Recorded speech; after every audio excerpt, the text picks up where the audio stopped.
வேலூர் காட்பாடியில் முன்னாள் அமைச்சரும் திமுக பொருளாளரும் காட்பாடி எம்எல்ஏவுமான துரைமுருகன் வீடு உள்ளது. இவரது மகன் கதிர் ஆனந்த் வேலூர் பாராளுமன்ற தொகுதியின் திமுக வேட்பாளராக போட்டியிடுகிறார். தேர்தலுக்கு பணம் கொடுப்பதற்காக துரைமுருகன் தனது வீட்டில் பணம் வைத்துள்ளதாக வருமான வரித்துறைக்கு தகவல் கிடைத்தது. வருமான வரித்துறை துணை ஆணையர் விஜய் தீபன் மற்றும் தேர்தல் பறக்கும் படையினர் துரைமுருகன் வீட்டில் வெள்ளியன்று இரவு சோதனை செய்ய முயன்றனர். தனக்கு உடல்நிலை சரியில்லை, காலையில் சோதனை செய்யுங்கள் என துரைமுருகன் கூறினார். அதிகாரிகள் ஒப்புக்கொள்ளாததால் அங்கிருந்த திமுக வழக்கறிஞர்கள் மற்றும் ஆதரவாளர்கள் வாக்குவாதத்தில் ஈடுபட்டனர்.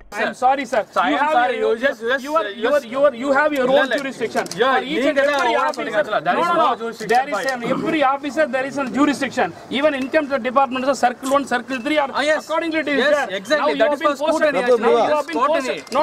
As per the communication, you are posted for Arakonam constituency. Yes, that is Kathpadi is Arakonam constituency. Kathpadi is Arakonam constituency. You don't touch. 1 minute. Kathpadi is Arakonam constituency. He is a candidate of Velur. Leave away candidate of Velur. Okay, stay here. We get the people from Velur. Then you allow or not? Why do you concern about this? Why do you? I'm sorry because I am this not motivated. No. I'm sorry for it's motivated. Just to satisfy you, I am sorry. But we will not leave actually. இதனால் வருமான வரித்துறை அதிகாரிகள் police உதவியை நாடினர்.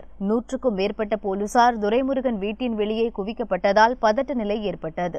இதன் தொடர்ச்சியாக துரைமுருகனுக்கு சொந்தமான Kingston பொறியியல் கல்லூரி, கிங்ஸ்டன் மெட்ரிக் பள்ளி, துரைமுருகன் கல்வியியல் கல்லூரி மற்றும் காட்பாடி காந்தி நகரில் உள்ள துரைமுருகனுக்கு சொந்தமான வீடுகளில் சனியன்று அதிகாலை முதல் தொடர்ந்து வருமான வரித்துறை சோதனை நடந்தது. 6 மணி நேர சோதனையில் வீட்டில் இருந்த முக்கிய ஆவணங்களை வருமான வரித்துறையினர் எடுத்துச் சென்றுள்ளனர். கல்லூரியில் கைப்பற்றப்பட்ட பணம் மாணவர்கள் செலுத்திய கல்வி கட்டணம் என்று கூறப்படுகிறது.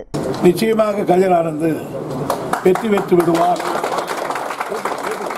என்று நினைத்து களத்திலே எங்களை எதிர்க்கின்ற சில அரசியல்வாதிகள் தங்களுக்கு மத்திய மாநில அரசினுடைய பக்கபலம் இருக்கிறது என்ற தைரியத்தில் இவர்களை ஏவி விட்டிருக்கிறார்கள். இதன் மூலம் எங்கள் வெற்றியை குறைத்து விடலாம் என்று தப்பு கணக்கு போட்டிருக்கிறார்கள். இவர்களுடைய கணக்கையெல்லாம் பொய்ப்பித்து கதிர் ஆனந்த் 1 லட்சம் வாக்கு வித்தியாசத்தில் எங்களை எந்தெந்த வகையில் பயமுறுத்தணும்னு பார்க்குறாங்க. நான் பயமுறுத்துறதுக்கு பணியரனா இருந்தால் திமுகவில் இருக்க முடியாது. அதனால எங்களுக்கு இதை பற்றி கவலை இல்லை. அவங்க பாட்டுக்கு அவங்க தொழிலை பண்ணிட்டு போகிறாங்க. எங்கள் வீட்டில் ஒன்றும் இல்லை எடுக்கிறதுக்கு. அதனால அவங்க போகிறாங்க, எங்கள் பாட்டுக்கு எங்கள் தொழில் நாங்கள் போகிறோம்.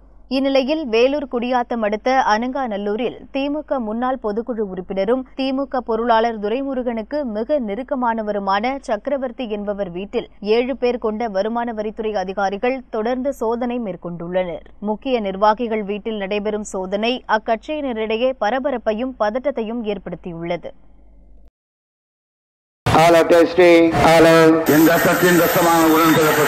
என் உயிரினும் மேலான அன்பு உடன்பிறப்புகளே, செய்வீர்களா? நீங்கள் செய்வீர்களா? அத்தனை கட்சி கூவி அழைச்சு இன்னைக்கு கூட்டணி சேர்த்திட்டு இருக்காங்க. யுத்தம் செய்ய மாட்டேன்னு போயிட்டேன்னு சொன்ன உடனே கோவலைன்னு சொல்லுவாங்க.